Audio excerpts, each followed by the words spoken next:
أسس بالعربي.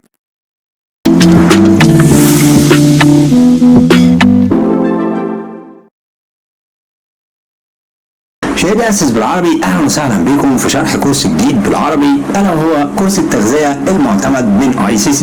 النهارده مع بعض هناخد شابتر 3 اللي هو بعنوان الميتابوليزم اند انرجي بالانس، يعني التمثيل الغذائي وتوازن الطاقة.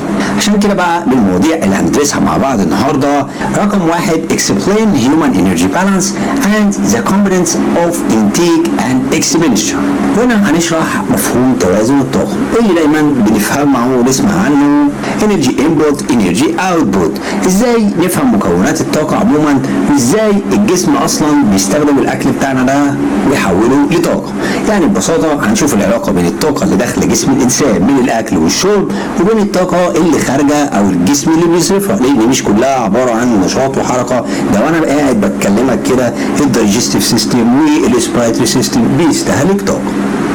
رقم 2 understand human metabolism at the cell level. وهنا هنفهم بقى عملية التمثيل الغذائي داخل جسم الإنسان على مستوى الخلية اللي درسناها الحلقة اللي فاتت. يعني أول ما الأكل يبتدي يتكسر بيمشي إزاي، يروح لخلايا العظم إزاي، الخلايا العصبية إزاي، وإزاي الخلايا بتتعامل مع العناصر الغذائية دي وبتحولها لإنتاج الطاقة. لأن هنعرف فيه كده جوه الخلايا بيت اسمه ميتوكوندريا مسؤول عن انتاج الطاقه، هنشوف ازاي بيستخلص الكلام ده. رقم 3 بقى differentiate between aerobic and anaerobic energy system in the body. ودي مهمه جدا عشان تفهم ان الجسم بتاعنا بيشتغل نظام ايروبيك وانايروبيك لانظمه انتاج الطاقه، يعني طاقه هوائيه ولا هوائيه. هتفهم بقى امتى الجسم بيعتمد بشكل اكبر على كل نظام على حده، يعني امتى يستخدم ايروبيك وامتى انايروبيك. ودي طبعا زي ما احنا عارفين الناس اللي درست التمارين معانا طبقا لطبيعه وشده النشاط البدني والمده اللي بيشتغل عليه، فبالتالي النظام الطاقه على حسب الانتنسيتي اللي موجوده او اللي الانسان بيعملها. رقم 4 identify the body's energy currency and how it works within the energy system.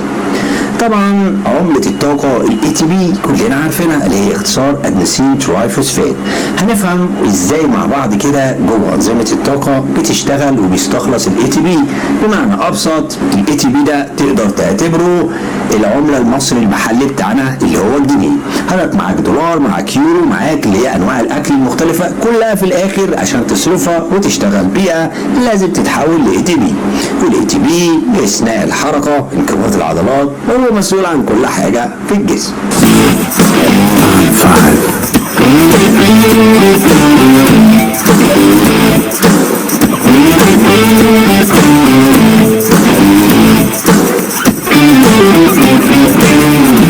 زي ما احنا شايفين هناخد شوية تعريفات في صفحة 42. تعريف الميتابوليزم اللي هو التمثيل الغذائي، بيقول لك هنا the process of converting ingested nutrients into energy in the body. يعني عملية تحويل العناصر الغذائية اللي الجسم بيتناولها إلى إيه؟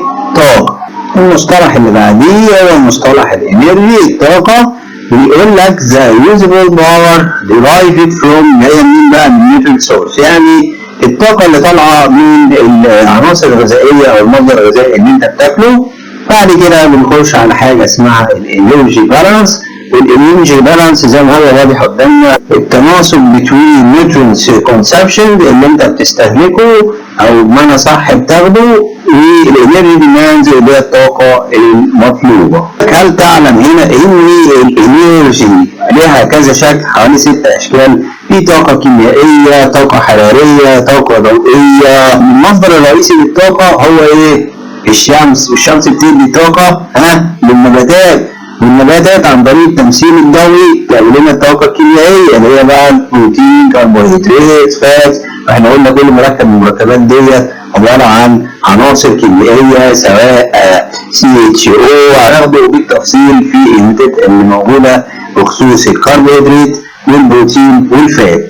بيتكلم هنا بيقول الكيميكال انرجي، الطاقه الكيميائيه، الطاقه اللي بقى يسموها